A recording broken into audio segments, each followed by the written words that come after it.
اصحاب صفہ کے چبوترے پر آپ پائیں گے تو ایک معلم کی حیثیت سے پڑھیں گے۔ میرے نبی کریم صلی اللہ علیہ وسلم کی درسگاہ سے پڑھنے والی ذات حضرت صدیق اکبر جیسی باوقار شخصیتیں ہیں، حضرت عمر فاروق اعظم، حضرت عثمان غنی، حضرت علی مرتضیٰ، حضرت حضرت زید بن حارث، اس طریقے کے تمامی صحابہ اکرام سرکار دو عالم صلی اللہ علیہ وسلم کی بازات بابرکات میں اصحاب صفہ کے چبوترے پر بیٹھ کر دینی تعلیم حاصل کرتے ہیں۔ اور میرے دوستو اس درسگاہ میں کوئی 10-20-50 کتابیں نہیں تھی، بلکہ صرف ایک کتاب تھی جسے قرآن مجید کہا جاتا ہے۔ ایک معلم ہے جس ذات کا نام محمد رسول اللہ صلی اللہ علیہ وسلم ہے۔ معلم کائنات پڑھاتے جا رہے ہیں، تشنگانے دین سیکھتے چلے جا رہے ہیں۔ اور میرے دوستو اس پر کوئی شفاہی اور سالانہ امتحان ہی مقرر نہیں ہے، ان کا رکھ رکھاؤ ان کی عیالی زندگی ہے، اور ان کی رکھ رکھاؤ ان کا کردار ہے۔ سرکار دو عالم صلی اللہ علیہ وسلم کو ہم نے اصحاب صفہ کے چبوترے پر پایا تو ایک معلم کی حیثیت سے پایا۔ میرے نبی کریم صلی اللہ علیہ وسلم کے صحابہ، یہ تمامی صحابہ جن صحابہ کی تاریخ میں آج بھی سنہرے حرفوں سے نام لکھا ہوا روشن نظر آتا ہے۔ میرے دوستو آپ غور کرتے چلے جائیں، جب صحابہ اکرام کو سرکار کو اصحاب صفہ کے چبوترے میں پایا تو معلم کی حیثیت سے پایا۔ میرے آقا صلی اللہ علیہ وسلم جب اور آگے چلتے ہیں، ایک صحرا سے آپ کا گزر ہوتا ہے، آپ کے ساتھ صحابہ اکرام کی جماعت ہے۔ سرکار دو عالم صلی اللہ علیہ وسلم نے چلتے ہوئے ایک راستے میں ایک درخت کی ٹہنی کو پکڑا، اور ٹہنی کو پکڑنے کے بعد اسے ہلایا، اسے جنبش دی، جیسے اسے حرکت میں دیا، حرکت دیا، جنبش دی تو درخت سے ٹہنی سے پتیاں جھڑنے لگی۔ میرے آقا صلی اللہ علیہ وسلم نے ارشاد فرمایا، اے لوگوں دیکھ رہے ہو کیا ہو رہا ہے؟ عرض کرتے ہیں یا رسول اللہ صلی اللہ علیہ وسلم درخت کی پتیاں جو ہے جھڑ رہی ہے۔ تو میرے آقا ارشاد فرماتے ہیں، اے میرے صحابیوں، اے میرے غلاموں، جس طریقے سے اس درخت کی پتیاں میرے جنبش کرنے سے گر رہی ہے، اسی طریقے سے جب بندے مومن وضو کرتا ہے تو اس کے اعضائے بدن سے گناہ جھڑ جایا کرتے ہیں۔ جب بندے مومن وضو کرتا ہے اس کے اعضائے بدن سے، اس کے اعضاء سے اس کے گناہ جھڑ جایا کرتے ہیں۔ تو ہم نے آبادی کے باہر بھی سرکار دو عالم صلی اللہ علیہ وسلم کو پایا تو ایک معلم کی حیثیت سے پایا۔ یہ حدیث پاک ہے، حضرت امام اعظم آؤ دیکھیں کہ نقطہ ہے۔ سرکار نے ارشاد فرمایا جب بندے مومن وضو کرتا ہے تو اس کے گناہ ایسے جھڑتے ہیں جس طریقے سے اس درخت کے پتے جھڑ رہے ہیں۔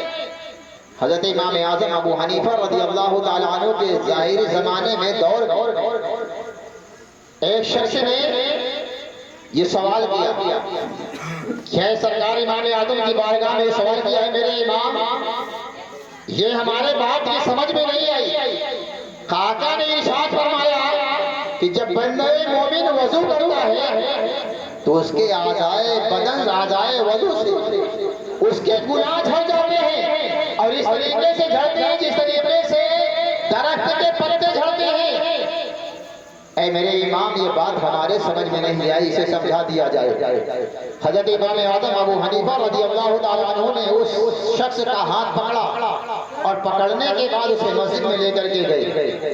مسجد میں لے کر کے پہنچے، ایک شخص آیا، اس نے وضو کرنا شروع کر دیا، نماز کا وقت رہا ہوگا یا جو بھی رہا، وہ بندہ آیا اور وضو کرنا شروع کر دیا۔ جیسے ہی وہ بندہ وضو کرتا ہے تو اس کے اعضائے وضو سے پانی کے قطرات ٹپکنے لگے۔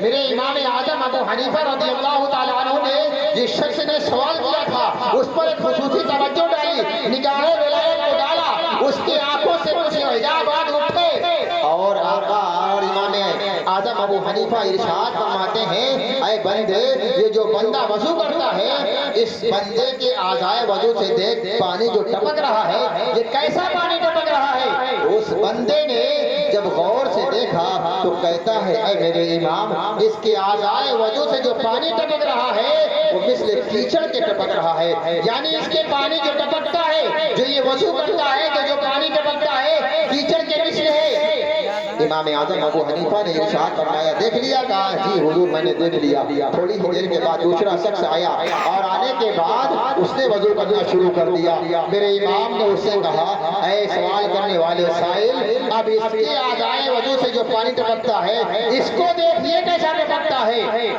جب اس نے دیکھا غور کیا تو اس نے دیکھا، کہتا ہے اے میرے امام اس کے اعضائے وضو سے جو پانی ٹپکتا ہے مثل مٹیالے رنگ کا ہے، مطلب اس کا پانی جو ہے گندگی مٹی کے رنگ سے بہ رہا ہے۔ میرے امام نے پھر کہا دیکھ لیا؟ کہا ہاں میں نے دیکھ لیا، مثل مٹیالے رنگ کا پانی بہ رہا ہے۔ اس کے بعد پھر امام اعظم ابو حنیفہ رضی اللہ تعالیٰ عنہ ارشاد فرماتے ہیں تیسرا شخص آتا ہے، وضو کرنے کے لیے بیٹھتا ہے، اعضائے وضو سے پانی ٹپکتے ہیں تو آپ نے ارشاد فرمایا اے بندے، اے شخص، اے سوالی، اب دیکھ اس کے اعضائے بدن سے کیسا، اعضائے وضو سے کیسا پانی ٹپکتا ہے۔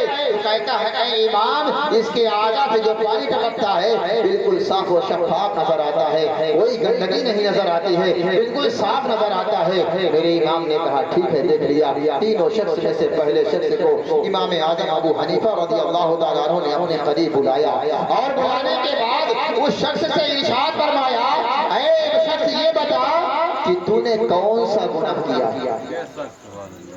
امام اعظم ابو حنیفہ نے جو پہلے وضو کیا تھا جس کے اعضائے بدن سے پانی مثل کیچڑ کے بہ رہا تھا، آپ ارشاد فرماتے ہیں اے بندے یہ بتا تو نے کون سا گناہ کیا ہے۔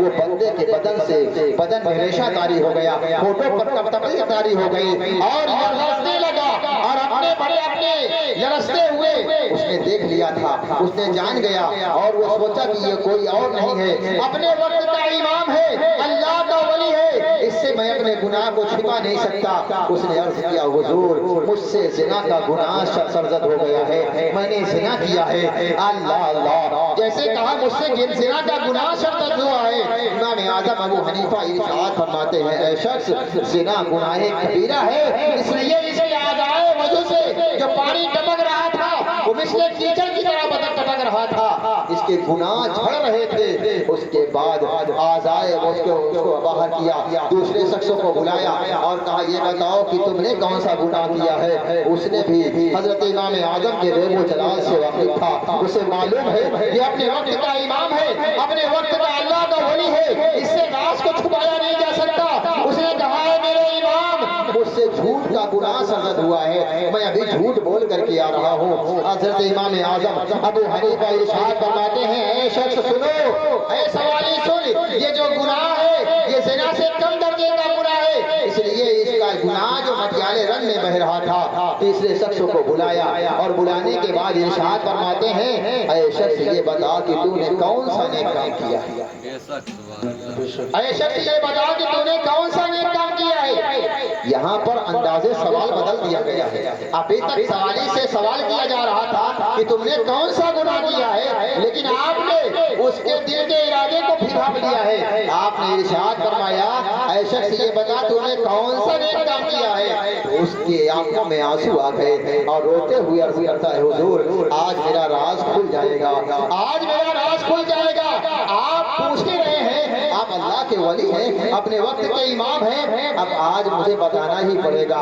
اے میرے امام میرے پاس کوئی نیکی نہیں ہے، اگر نیکی ہے تو صرف یہ ہے کہ میں ایک نماز پڑھنے کے بعد دوسری نماز کا انتظار کرتا ہوں، صرف یہی ایک میری نیکی ہے۔ تو اللہ اللہ، امام اعظم نے ارشاد فرمایا کوئی گناہ ہی نہیں تھا، اس لیے پاک و صاف پانی صاف و شفاف نکل رہا تھا۔ تو میرے دوستو یہاں سے یہ بات واضح ہوتی ہے، اس حدیث سے یہ بات روز روشن کی طرح واضح ہوتی ہے کہ جو چیز نگاہ نبوت دیکھا کرتی ہے، جو چیز نگاہ ولایت دیکھا کرتی ہے، وہ چیز عام نگاہیں نہیں دیکھا کرتی ہے۔ تو میرے دوستو ہم اور آپ دیکھیں کہ حضرت امام اعظم ابو حنیفہ رضی اللہ تعالی عنہ اور بھی میرے امام اعظم ابو حنیفہ رضی اللہ تعالیٰ عنہ نے اس بات کو اس طریقے سے سمجھا دیا کہ آپ نے دیکھ لیا کہ اس طریقے سے اس کے گناہ جھڑتے ہیں، لیکن ہم اور آپ اندازہ لگائیں کہ ہم کتنا وضو کرتے ہیں۔ اگر ہم نماز پڑھیں گے تو ہم وضو کریں گے، بس یہی دو باتیں عرض کر کے میں گفتگو کی تکمیل کروں گا، وقت زیادہ ہو رہا ہے۔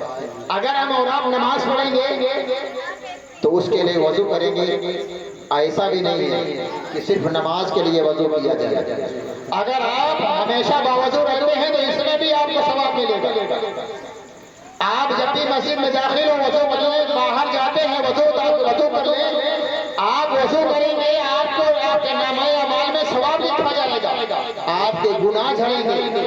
لیکن ہمیں وضو سے مطلب نہیں ہے, ہمیں نماز پڑھنے سے مطلب نہیں ہے. نہ ہم نماز کے قریب جائیں گے اور نہ ہی دین کے قریب جائیں گے. میرے دوستو, ہماری بدحالی اور ہمارے جو آج یہ حالت ہے, اس کی وجہ یہی ہے کہ ہم نے اللہ اس کے رسول کے فرامین کو چھوڑ دیا. ہم اللہ اس کے رسول کے فرامین پر عمل نہیں کرتے. ہم پر نماز فرض ہے, نماز نہیں پڑھتے. روزہ فرض ہے, روزے میں تو اللہ ایسا حال ہے کہ حتیٰ کرتا ہے لیکن پھر بھی اس کو روزے سے کوئی مطلب نہیں. ایسا لگتا ہے کہ روزہ اس پر فرض ہی نہیں.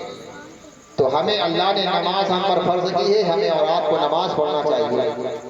اب بیٹھ گئے میرے دوستو, ہم نماز پڑھیں اور جشن عید میلاد النبی صلی اللہ تعالی وسلم کا انعقاد کیا گیا, اس میں شرکت کریں. جلوس محمدی نکلے گا, تو اس جلوس محمدی میں ہم سلیقے سے چلیں.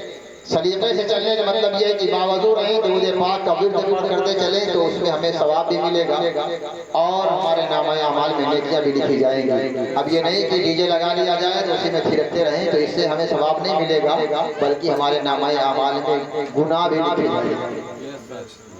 اگر ہم اللہ کے رسول صلی اللہ علیہ وسلم کا عید منانے کے لیے جلوس نکالیں گے تو اس میں ہم نعت رسول صلی اللہ علیہ وسلم گنگناتے رہیں, درود پاک کا ورد کرتے رہیں, جھنڈا لہراتے رہیں. یہ تفصیلی واقعات, تفصیلی باتیں جو ہے ابھی میرے آج آنے والے مقررین حضرات جو آپ کے سامنے عرض کریں گے. اللہ رب العالمین کی بارگاہ اقدس میں دعا ہے, پروردگار عالم ہمیں اور آپ کو عمل کرنے کی توفیق و رفیق عطا فرمائے. استغفر اللہ ربی من کل ذنب واتوب الیہ. اشہد ان لا الہ الا اللہ واشہد ان سیدنا محمد عبدہ ورسولہ. یہ قصہ لطیفہ بینا تمام ہے, جو کچھ بیان ہوا وہ آغاز باب تھا. وآخر دعوانا الحمدللہ رب العالمین.